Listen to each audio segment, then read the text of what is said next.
Coming up tonight on Florida Focus. Starting today, 6 million Floridians are now eligible to get the COVID vaccine, who can now get in line for the shot. The CDC just released new recommendations, what you need to know before you travel. A local library is giving out free hotspots to connect rural communities, how you can get free Wi-Fi on the go.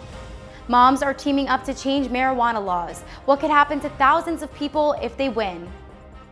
Hello and welcome to Florida Focus. I'm Demi Asensio. Florida just made a huge change to vaccine eligibility. Leo Santos is in the newsroom to explain what this means for you and your family. Starting today, all adults in Florida age 18 and over are eligible to get the COVID vaccine. The state also opened up eligibility to 16 and 17-year-olds for the Pfizer vaccine with parental consent. Florida is expected to get the largest supply of the COVID-19 vaccine this week. The U.S. Department of Health and Human Services says the state should get over 500,000 doses of the Pfizer and Moderna vaccines. As vaccine rollout continues, new COVID cases remain the highest among 15 to 44-year-olds. Some worry it's because people are ignoring COVID safety protocols. They're going out and they're not being safe because they think they're not going to get sick.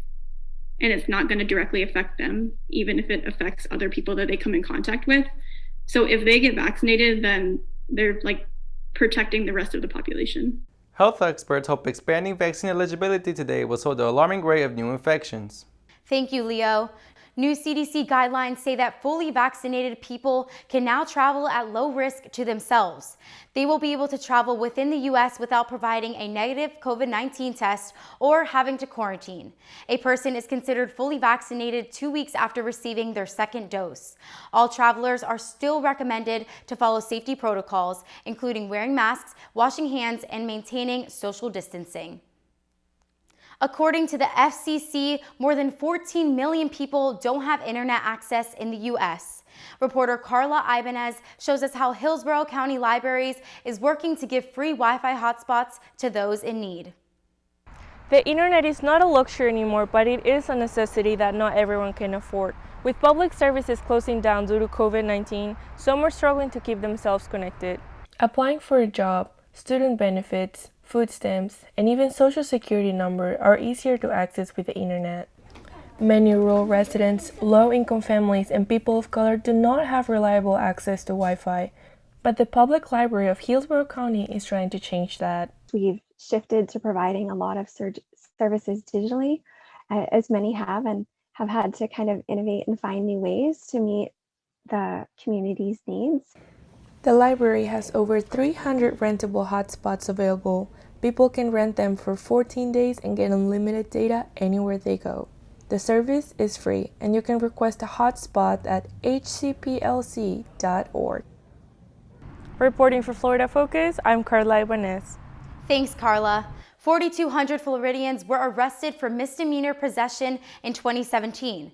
Half were Black, despite the fact they only account for 17% of Florida's population. Reporter James Birmingham shows us a group of moms that is trying to change that. Like those women who fought to end alcohol prohibition nearly a century ago, WISE was formed to recognize the harm cannabis prohibition is causing and taking action. The Women's Initiative for a Safe, Equitable Florida is an organization dedicated to building support for a more sensible cannabis policy reform. Sally Peebles is an active attorney who specializes in cannabis law and is a part of the founding board members. There are 5 proposed constitutional amendments for next year's ballot, including the expunction of criminal history records relating to certain cannabis offenses. African Americans are arrested at 4 times the rate of their white counterparts. And someone who has an arrest on their record, it's really sometimes hard for them to be a contributing member of society. So if a person was arrested for a misdemeanor offense, they can apply for a certificate of eligibility for expunction. This will enable them to be granted a petition hearing. A recent survey done by Florida for Care shows that nearly 60% of Floridians support marijuana legalization for recreational purposes. While the state constitutional amendments could make policies less severe, it still remains illegal on a federal level.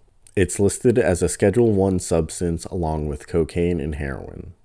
You can be a concerned mother and you can support the legalization of marijuana. Floridians could follow New York's footsteps with the help of organizations like WISE. This could mean a second chance for those who've been victimized by cannabis offenses. This is James Birmingham for Florida Focus. To learn more about the Women's Initiative for a Safe and Equitable Florida, go to wiseflorida.org. Thank you for watching Florida Focus. Have a great evening.